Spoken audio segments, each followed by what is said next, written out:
Good afternoon to all of you, and thank you for being here. Mr. Chairman, our regional and constituency executives here, my own good friend who brought me here today because you wanted me to be here, Honorable Broja Jemfi, to the new executives and the old executives of TAIN, the patron, and all invited guests, ladies and gentlemen. It is a great pleasure to be here today on this campus.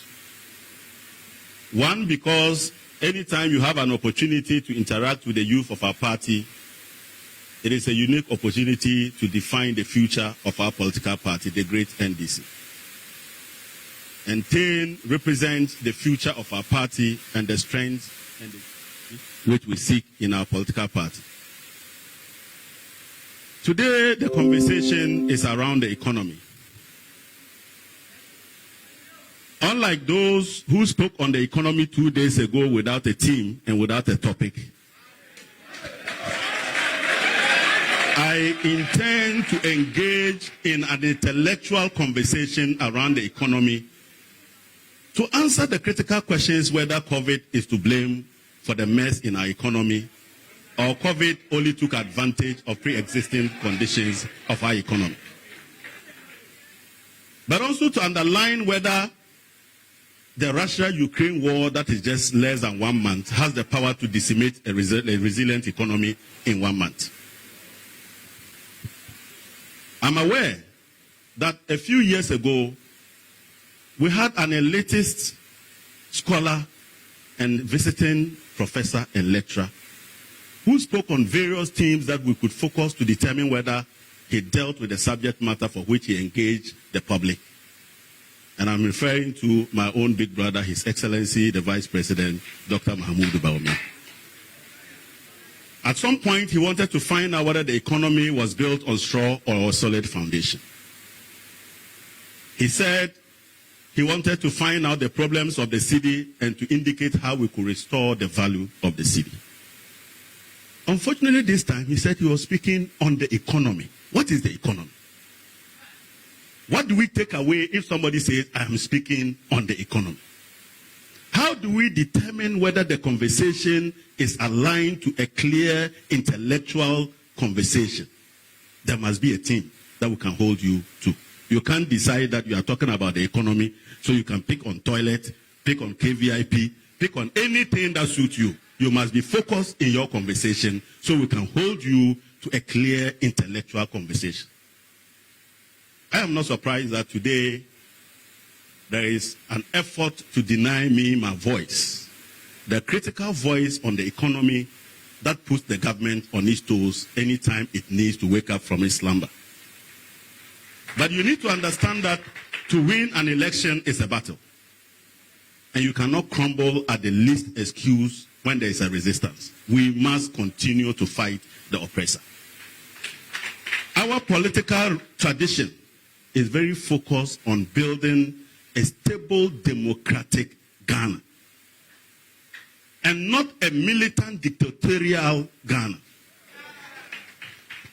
Mr. Chairman, if His Excellency the Vice President believes that he did a good job at Kaswa Yesu Krom, how come he is afraid to hear my voice?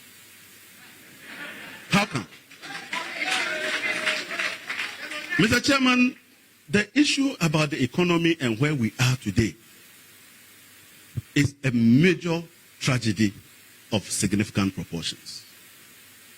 We now have an economy that is in tatters. And yet, when you get an opportunity as the head of the economic management team, you tell us there is crisis, but you do an analysis that concludes that there is no crisis. On Thursday, I was struggling to now find out what the crises are. Because you said it is all right.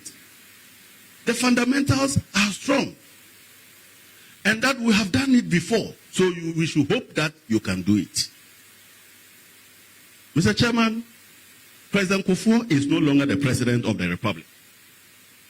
You cannot rely on the record of your father, which you have so decimated, to continue to tell us that you have ever done it. You have failed this time, and you need to be booted out of government. Mr. Chairman, allow me to begin by commending my countrymen and women from all walks of life across the nooks and crannies of our dear republic. Your resilience in the face of turbulence, hope in the passing time of despair, and commitment to the spirit to always ensure that we use legitimate means to get the state and its apparatus to work for us, our children, and their interests, and not the selfish desires of a few people in privileged positions, are outstanding. Ours is a nation of abundance in human and natural resources, talent, and entrepreneurship. And the least we can do is to keep our heads up. Speak in honest and clear terms about our situation and regroup, strategize whenever possible on how to get the system work for Ghana, not a group of people who are very selfish. Mr. Chairman, I wish to take this opportunity to thank the organizers of this program for creating this opportunity and a platform for us to engage in intellectual, constructive conversation around our country and our destiny going forward. Yesterday, I listened to my big brother 2 days ago, and I was at a loss whether it was that my big brother that I was listening to. I saw a Bawumia that was completely in a place that he was not comfortable with. I saw a Bawumia that was completely out of its wits. In fact, I saw a Bawumia that was a pale shadow of the Bawumia that was torturing all the campuses to deliver lectures. But as I thought about it, I began to feel sorry and regretting certain things that I have done in the past regarding my big brother. I realize and I agree that I owe the people of Ghana an apology for quickly defining and christening him the Wale Adam Smith. Listening to him just a few days ago, I now understood why he has descended from becoming a scholar and an elite visiting scholar at universities, particularly Central University, to become a village teacher in Kaswa, particularly Yesu Krom. But I realized that the venue was not talking by coincidence. My big brother is beginning to lose his political heritage, and it is happening so fast. And of course, he needed Yesu Krom, where probably Jesus would appear and save him from a dwindling political career. Today, I intend to look at a number of things that he said, but also to situate our conversation around critical data. My conversation here is going to be data-based, and to borrow from my brother, if you disagree, bring your data. But my brothers and sisters, ladies and gentlemen, I want credible data, not data cooked in the office of the finance ministry or the vice president's office. Credible data. I am relying on credible data that can be sourced directly from the IMF Regional Outlook database. That is my source. I'm relying on data that you can find with the World Bank. I am relying on data that you can find with Bloomberg and rating agencies. I am not relying on cooked data at the Ministry of Finance or cooked data that is produced in the office of the Vice President. I make this statement with all the importance that are attached to it because only a few days ago and yesterday, the pseudo-professors of the MPP who shouted in the era of John Dramani Mahama for appointments are now emerging from the boards and the monetary policy committees of the Bank of Ghana where their butter is bred to claim that Dr. Mahmoud Bawumia's data is credible and verifiable because I pointed it out to him on Metro TV that he cooked the data and it doesn't exist in the records of reputable international bodies. So when you have found your job, stay there. If you want to be a professor, ask Bawumia to tell us his source of data. He kept saying the data shows. The data shows. Which data? From where? I would like to make a very important point, and here I will be referring to figure 1, which is shown on the board. His Excellency Dr. Mahmoud Bawumia, when he was attempting to answer the question, what he has used the over 300 billion, and by the way, at the end of March, Ghana's public debt now stands at 400 billion. So people want to know what you have used over 280 billion for. Then you go and list projects without figures. Ladies and gentlemen, when you sign a loan agreement, it doesn't metamorphose to become part of the public debt. It is when you have drawn down and collected a portion or all of the loan that will put the portion that you have received into the loan. We call it drawdowns. So, Bawumia, you can't just put out contracts you have signed for loans even when you have not collected them. We want the ones that you have collected. Tell us where you have spent it. There is a correlation between economic growth and capital expenditure. And the reason why there is a relationship is because, just like your home, as your people, your family is growing, you need to build more rooms. Is that not it? As your family is growing, you need to provide for transport to take them to school. As your family is growing, you need to provide for the security of your people and shelter. And so when the economy is expanding, we want you to invest an equivalent amount of money that is required to renew the economy. There is urbanization that needs to be catered for. There are peri-urban communities that are struggling for water and good roads. So there is a clear relationship. So if you are really spending a lot of money on capital expenditure, you don't list them. You show us the capital expenditure to GDP. And you can see over there, you see that slope. That's Bawumia descending. You've seen where we took capital expenditure to. That is a government that is focused on infrastructure development. And His Excellency John Dramani Mahama and late Professor Mills did a very yeoman job in renewing and eliminating our infrastructure deficit to a very large extent. This government just continues to spend the money on consumption. So the first sign is that Dr. Mahmoud Bawumia, if you were really spending a lot of that money on capital expenditure, it should be reflecting here. Are you seeing it? Where is the money?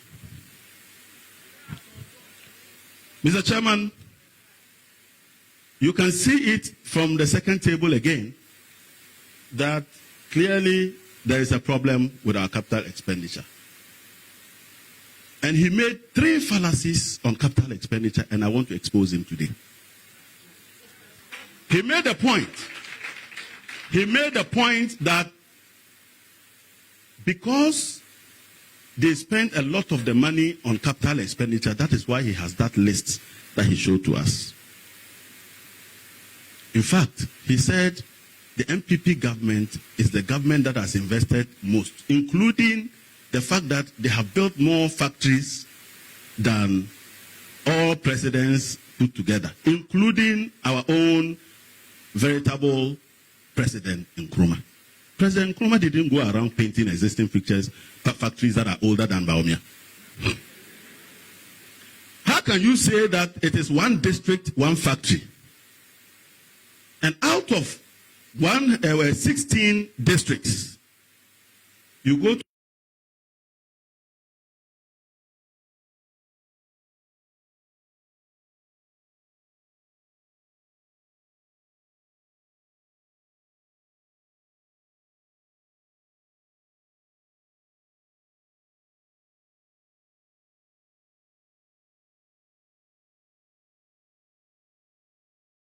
and you can't find anything. You know why? Because nobody will go and take his money to Nyakpanduri to go and set up a factory because the president says one district, one factory. It must make economic and financial sense. So having failed to provide the enabling environment to attract investors to those places, and then we'll claim that you are going to borrow some money, so we'll come and paint and put the sign, one district, one factory. This deceit and 419 cannot be allowed to survive. Mr. Chairman, there is a very important conversation that we must have today.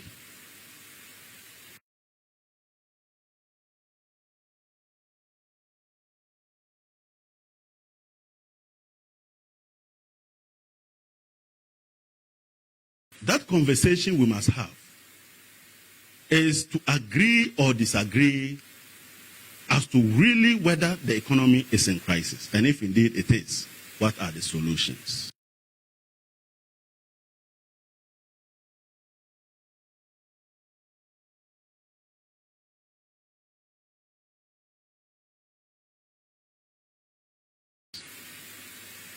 And I want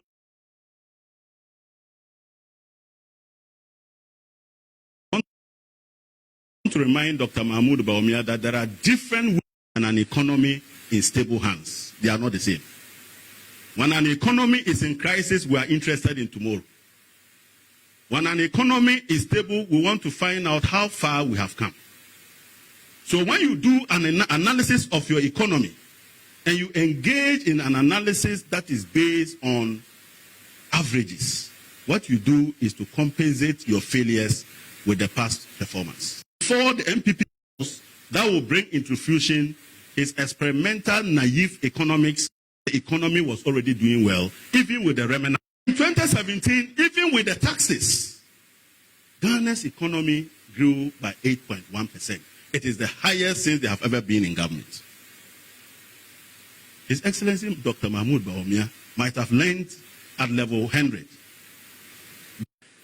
We use lags and leads to explain why not germinate today, no matter how much you water that seed.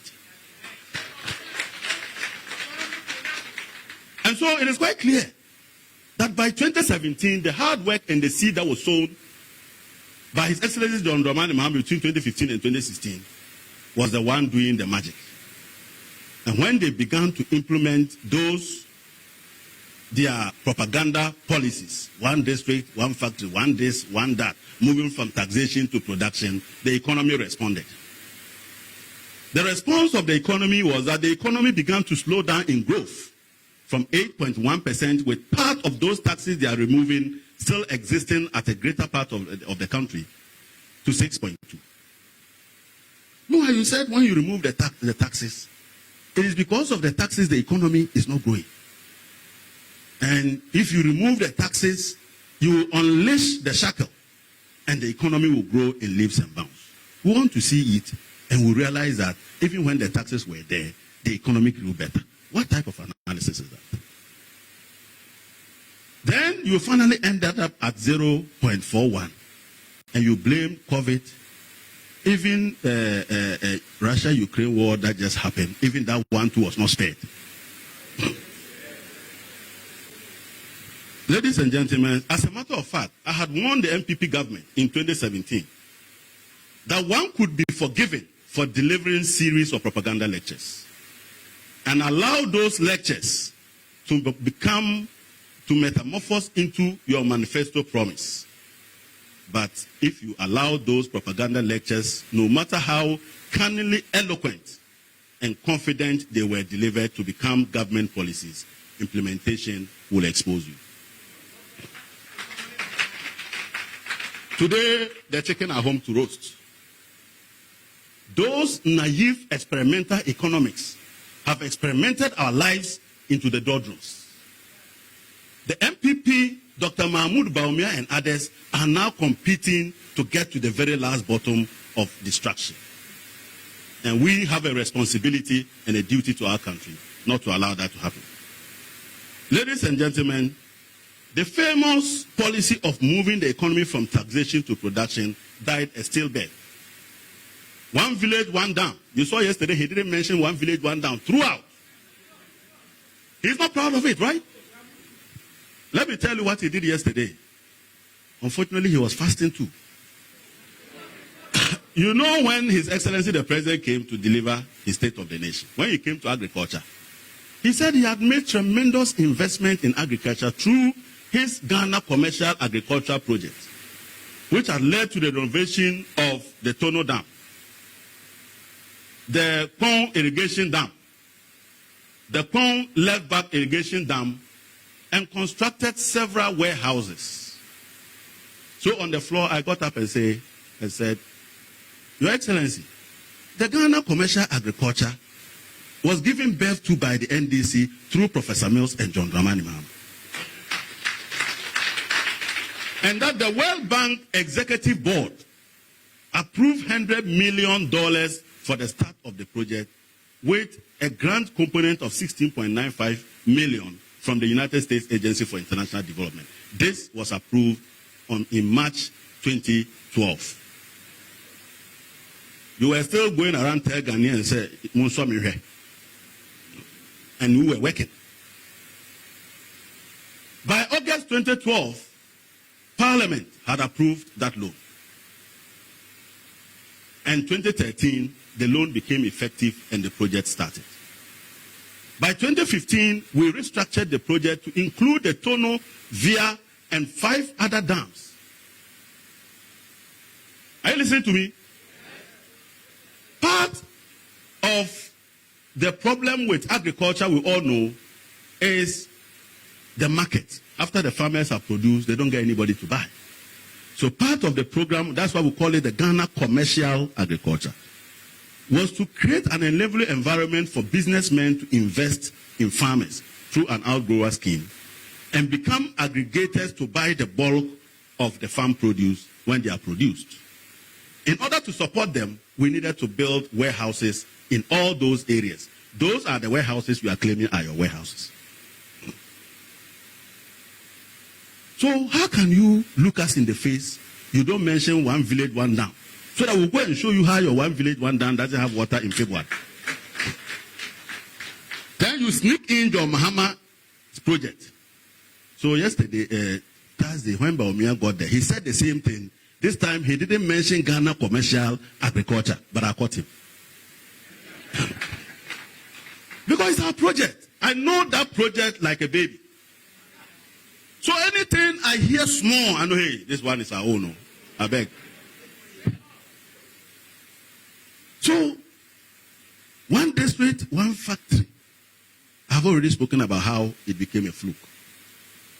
After 2016, investment and expenditure continued to decline from 2017 through to 2019, attaining its lowest dip in 2018. We didn't have COVID though.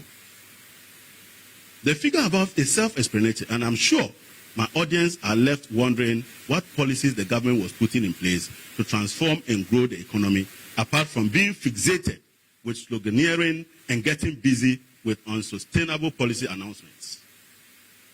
My first big question is whether the weak economic growth in 2020, you still agree, is the result of sustainable pre-existing economic conditions or purely the result of the impact of COVID-19.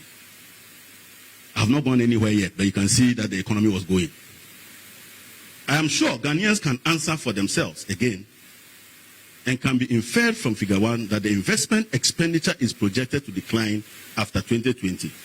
We are right to conclude that the medium-term growth projections cannot be trusted. Now I move to fiscal developments. What they do with the money they collect from us, which is the reason we are all asking questions. But before I do that, there are several things they have done to our economy that are unforgivable. They have created a situation that makes it difficult to manage this economy, and it is good that they themselves are now confronted with it. They thought that they would lose 2020. So they had already prepared a grave for us. So that when we come and we are struggling, they will say, we told you. They don't know how to manage the economy. God knows best. Baumia, you saw how you were sweating yesterday. They adopted a system of financial reporting that tried to manipulate our fiscal data and our finances. And any person who has learned finance and understands finance will tell you that when you cut and paste, the day the computer will freeze and you cannot cut, you will be exposed.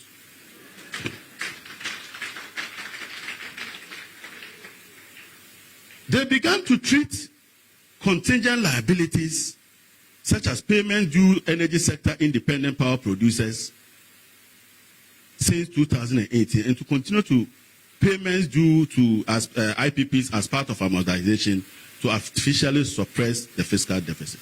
This payment conventionally should have been classified and treated as expenditures and being financed as part of the deficit. But you see, when they add it there, the deficit will scare everybody. So let's hide some of the items and put them in the footnotes. Dr. Mahmoud Baumia and your team, I want to refer you to Ghana Financial Statistics Manual, the guiding financial standards and procedure that is adopted in treating these items in our fiscal reporting. And you will find why the IMF disagrees with you. Because you are not an ally. You can't decide that when you come, you won't use the standards and the procedures that are established for financial reporting. That is why, for the first time, IMF says this, government says that. Why? Are you the only country IMF is working with? How come you alone, you are a problem and a truant? The other crime they have committed is quite clearly the attempt to massage these numbers. And those of you who were a little bit grown at the time, when the NDC took over power from President Kufuor, there were contingent liabilities that are crystallized from the single spine salary. We treated them as expenditures. We didn't treat them as footnotes because we used the Ghana Financial Statistics Manual and complied fully with international financial reporting. That is what a responsible government does. Ladies and gentlemen, yesterday they mentioned that one of the reasons why Ghana's economy is in crisis is because they clean up the financial sector. And then Baumia said, apart from cleaning up the financial sector, they paid independent power producers for excess capacity or take or pay. And then the almighty COVID. COVID must be tired even though he's on his way out.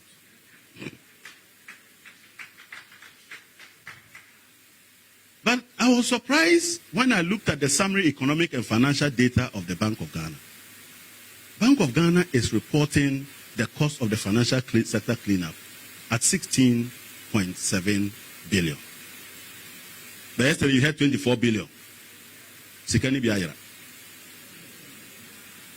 It means that over 8 billion of the financial sector cost is not reflected in our public debt. That is simply what it means.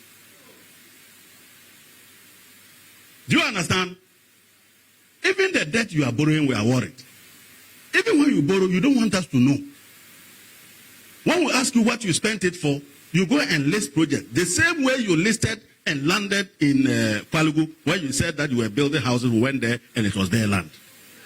You remember that his tracker, which disappeared within 24 hours. They used factoring arrangements where they agreed with Fidelity Bank to pay contractors they duly owe.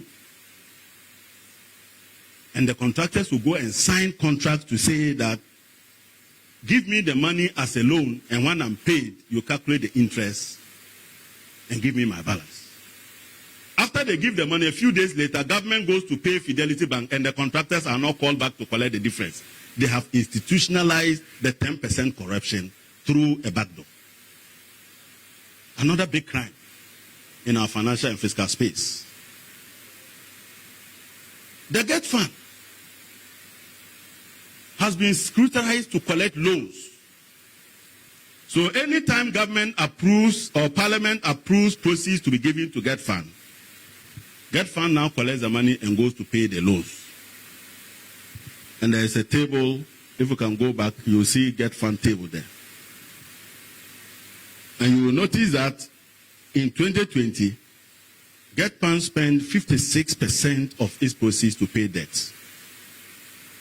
Last year, GetFund was entitled to 1.4 billion. 1 billion of it was used to pay loans. And they are projecting to pay another 1 billion next year. So now GetFund has become a debt collection and payment center, and not an institution meant to build roads and to build schools for our children. That is the record and the heritage that they are leaving for us. Mr. Chairman, did Baumia tell you all of this? Did he? because he knows why. Ghana's unmined bauxite had been used to go and collect a loan.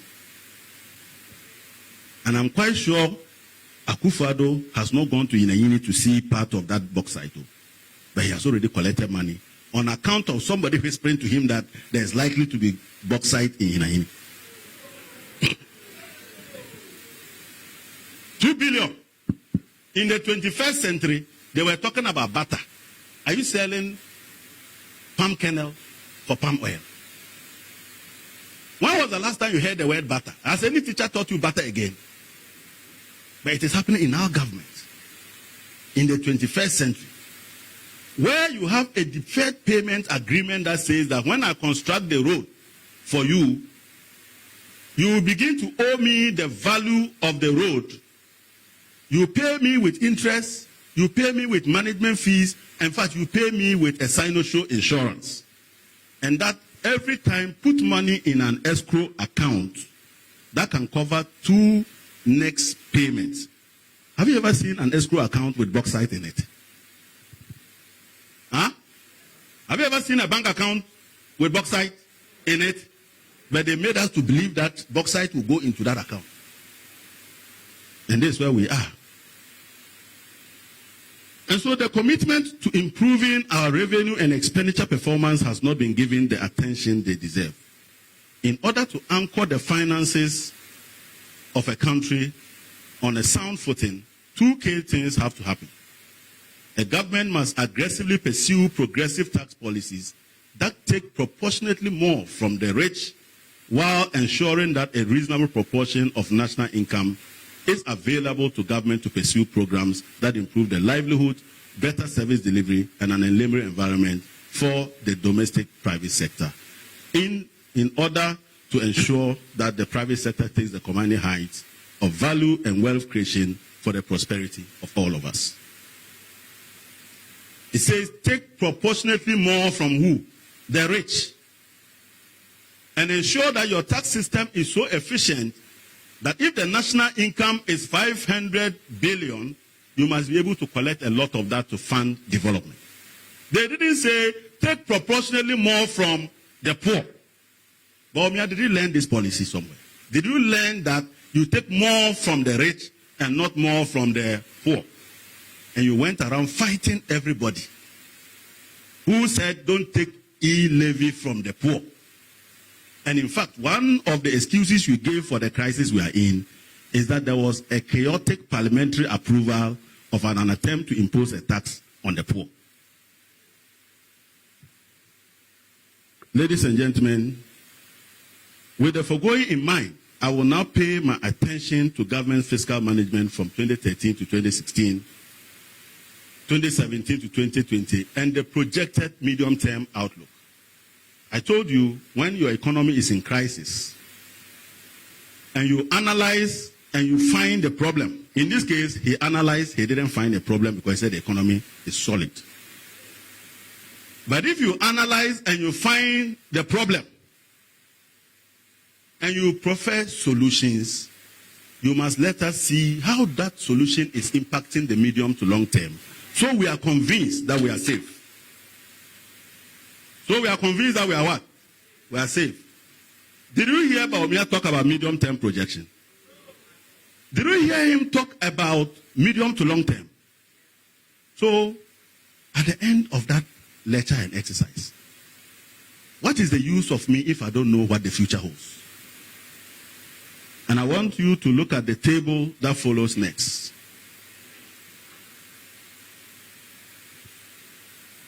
No.